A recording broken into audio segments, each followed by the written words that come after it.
السلام علیکم، میاں سیف الرحمان ہے۔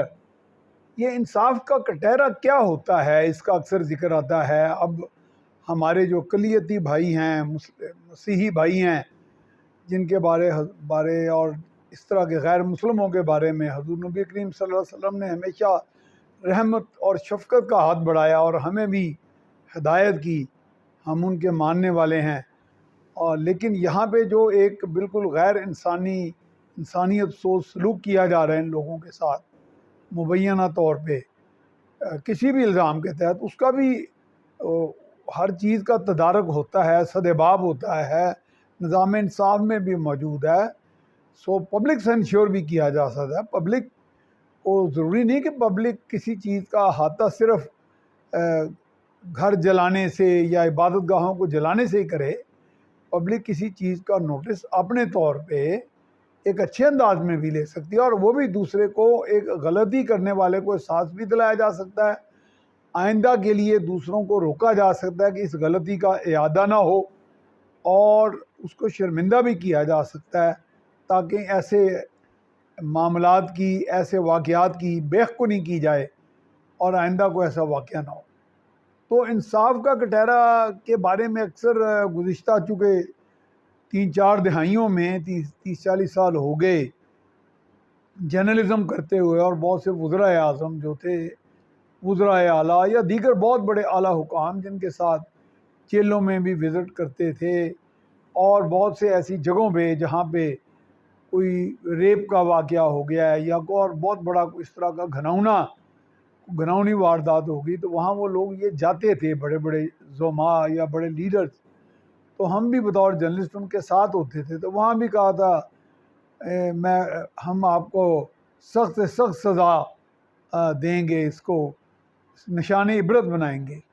تو میں اس وقت اپنے طور پہ ہنستا تھا اور اپنے کولیگز میں بات کرتا تھا۔ ظاہر اس وقت کسی وزیر اعظم کا تمسخر اڑانا تو نہیں جا سکتا تھا، انہیں کہا بھی جائے تو وہ اس بات کو، وہ بر موقع یعنی ٹھیک نہیں ہوتی تھی وہ بات۔ بعد میں ہم کہتے بھی رہے انہیں کہ آپ یہ کہتے ہیں جی ہم نشان عبرت بنا دیں گے۔ نشان عبرت تو ایک سول جج، سیشن جج، ہائی کورٹ کے جج، سپریم کورٹ کے جج نے بنانا ہے۔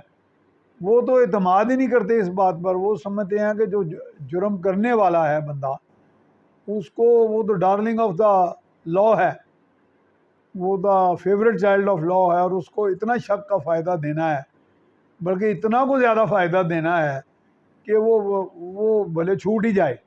اور اکثر ایسا ہوتا ہے، اور پھر یہ بھی دنیا میں ایک بڑی معروف بات ہے، میں نہیں کرتا، ہر بندہ کہتا ہے کہ آپ بہت تکڑا وکیل کر لیں جس کا چہرہ جو ہے، جس کا نام ہی جو ہے وہ عدالتوں میں چلتا ہے، تو پھر ستّے خیر ہیں۔ اور اگر ارتکاب جرم کرنے والا خود کوئی وکیل ہو تو پھر تو ستّے خیراں کی پھر کوٹھے ہی خیران ہے، میرا خیال ہے۔ تو یہ ایک عام تاثر ہے، اور تقریباً یہ تاثر کافی حد تک چلو 70% 89 60 65% تو حقیقت کے قریب ہے۔ حقیقی واقعات اس بات کی نشاندہی کرتے ہیں کہ یہ پرسیپشن، یہ تصور، عمومی تاثر ایسے نہیں بنا، یہ بنا ہے۔ اب اسی سے جڑتا جب نظام انصاف کی بات آتی ہے تو مجھے اپنے دوست حفیظ اللہ نیازی جو ہیں ان کا خیال آتا ہے ذہن میں کہ بڑے باحوصلہ انسان ہیں، کس طرح کے واقعات سے گزر رہے ہیں ان کے بیٹے کے ساتھ۔ اب طرح طرح کی خبریں آ رہی ہیں جی فوجی عدالت کے حوالے کر دیا جائے گا، سخت گیر ہینڈلنگ ہوگی، بہت سخت سزا دی جائے گی۔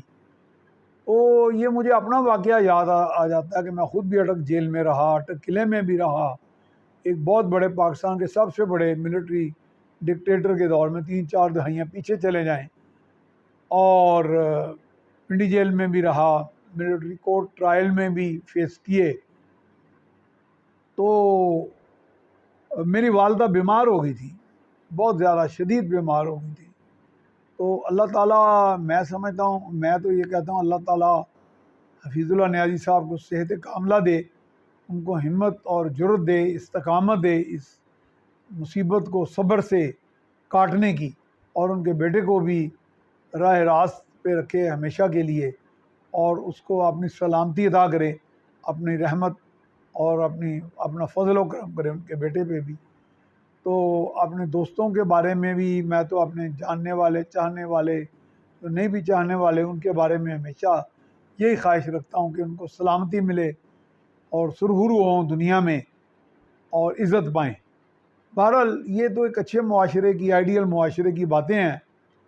تو یہاں اس سے جڑی ہوئی بات پھر آ جاتی ہے کہ سابق وزیر اعظم جو ہیں عمران خان وہ جیل میں ہیں, اسی جیل میں اٹک میں جہاں میں بھی رہا, اور وہ اس کے بارے میں طرح طرح کی باتیں باہر آ رہی ہیں کہ اس میں بی کلاس نہیں, میں بی کلاس میں رہا. یہ آن ریکارڈ ہے, ہوم ڈپارٹمنٹ سے پتہ کر لیں. گو کہ ہوم ڈپارٹمنٹ اس وقت تھوڑی سی بزدل ہو گئی تھی, پیں بول گئی تھی اس کی, جب انہیں پتہ چلا کہ مجھے ایک ملٹری ڈکٹیٹر کے حکم پر قید کیا جا رہا ہے. تو پھر جا کے میرے بڑوں نے, ادھر گھر والوں نے, عزیز و اقارب نے, اس وقت کے ملٹری ڈکٹیٹرز ایک جنرل مارشل ایڈمنسٹریٹر زون اے تھے, ان کے پیری پوری پڑھ کے تو مجھے بیٹر کلاس لے کے دی اٹک جیل. پنڈی میں بھی مل گئی تھی بعد میں, اور یہ کہنا غلط ہے. اب وہ کس حالت میں ہے تو ہم بھی سب قید تنہائی میں ہوتے تھے, ایک ایک کر کے ہوتا تھا, اور اس میں کوئی رات کو بند کرنے کا بھی ٹائم ہوتا ہے. ہمارے ساتھ پیپلز پارٹی کے ڈاکٹر غلام حسین تھے, ان کا کمپاؤنڈ ذرا بڑا تھا, اور میرے تصور میں یہی ہے کہ عمران خان اسی کمپاؤنڈ میں ہے. اب ان کے اتنے وکلا کیوں جاتے ہیں غول در غول جتھا بنا کے؟ کیا کسی ایک وکیل پر وہ اعتماد نہیں کر سکتے؟ وکیل تو ایک ہی میرا خیال ہے, وہ کہتے ہیں زرداری صاحب پہ باری. میں کہتا ہوں ایک وکیل پورے معاشرے پہ باری ہوتا ہے. یہ حقیقت نہیں ہے, مانے وکیل صاحب ہی مان لیں, میں کہ وکیل صاحبان مان لیں, وہ سارے معاشرے پہ باری ہیں. بس ایک آدھی کو ادارہ ہے جو ان سے کوئی تھوڑا سا ایسے 19-20 کا فرق ہے, باقی ساری قوم, سارے سوسائٹی, سارا معاشرہ سب انہوں نے تھلے نے, اور یہ حقیقت ہے. تو اب وہ وہاں پہ قید کاٹ رہے ہیں. کہا جا رہا ہے کہ عبداللہ طارق سہیل کے بقول کہ انہوں نے داڑھی رکھ لی, اور وہ انہوں نے عبداللہ طارق سہیل میرے دوست ایک اچھے صاف ستھرے آدمی ہیں. اگر وہ کوئی رائے قائم کرتے ہیں تو اگر وہ ایک ٹھوس رائے قائم کرتے ہیں, ویسے تو وہ کہتے ہیں کہ کچھ چیزوں کا میں بھی قیاس کر رہا ہوں یا تجزیہ کر رہا ہوں یا کچھ حقائق مزید جاننے کی کوشش کر رہا ہوں. تو عبداللہ طارق سہیل کے بقول یا تو داڑھی, جیل میں انہوں نے داڑھی رکھ لی ہے یا شیو چھوڑ دی ہے. تو دو طرح کے لوگ رکھتے ہیں, یا تو کوئی مذہبی عقیدت کے ساتھ سنت پوری کرنے کے لیے, تو یا پھر جو روح چھوڑ جائیں. تو اس طرح مجھے اپنے دو دوست یاد آ جاتے ہیں, دونوں اس دنیا میں نہیں ہیں, لیکن یہ واقعہ حقیقی ہے. وہ بڑے باغی طبیعت کے تھے, اور سول دور میں کوڑے نہیں پڑتے تھے. سول دور میں میں کہہ رہا ہوں, فوجی دور میں تو بڑے کوڑے پڑے, اور کچھ لوگوں کو کچھ غلط فہمی ہے کہ کوڑے ایک فراڈ تھا. کوڑے وہ کمر پہ وہ ایک گدی باندھ دیتے تھے, یہ نہیں تھا. کمر پہ اس لیے گدی باندھی جاتی تھی کیونکہ میں خود جیلوں میں رہا ہوں اور ایکٹیوسٹ بھی رہا ہوں, چیزوں کو دیکھا ہوا ہے. تو میں وہ بھائی صاحب پتہ نہیں کہاں مجھے ملے تھے, اگر شاید ان تک یہ بات پہنچ جائے تو بلکہ حکم یہ ہوتا تھا, اور وہ کوڑا اتنا ظالم ہوتا تھا, اس کے بارے میں حکم تھا, میں نے وہ دیکھا ہے. بہت بڑا ہینٹر ہوتا تھا, جو کین ہوتا ہے نا پڑتی ہے, وہ توبہ جان کٹ لیندی بندے دی, اور بڑا لمبی کین ہوتی تھی. ہوا میں جب وہ لہراتا تھا کوڑے مارنے والا, اس کو بھی جلاد ہی, منی جلاد آپ کہہ سکتے ہیں. تو شائیں شائیں کی ہوا میں آوازیں آتی تھیں, اور بڑی لمبی ہوتی تھی وہ. تو اس کے بارے میں حکم تھا کہ وہ پشت پر مارتے ہوئے چیرتا جائے گوشت کو, اور گوشت چیرتے ہوئے پھٹتے ہوئے گوشت دیکھا تھا. حکم یہ تھا کہ کمر پر گدی باندھ دیتے تھے کہ کمر پر نہ لگے, یعنی پشت پر لگنے سے بہت زیادہ تکلیف ہوتی ہے. کمر پر بھی ہوتی ہوگی, اس میں کیا حکمت تھی وہ علیحدہ بات ہے, لیکن پشت پر بہت زیادہ تکلیف ہوتی ہے. اور یہ بھی حکم تھا کہ جہاں ایک لائن لگی ہے, اگر 15 کونے ہیں تو 15 مختلف لائنوں میں لگیں, یعنی 15 بار بندہ کروڑ گنا اذیت سے دوچار ہو. تو یہ چیزیں اس طرح ہوتی رہی ہیں, میں یہی تو کہتا ہوں.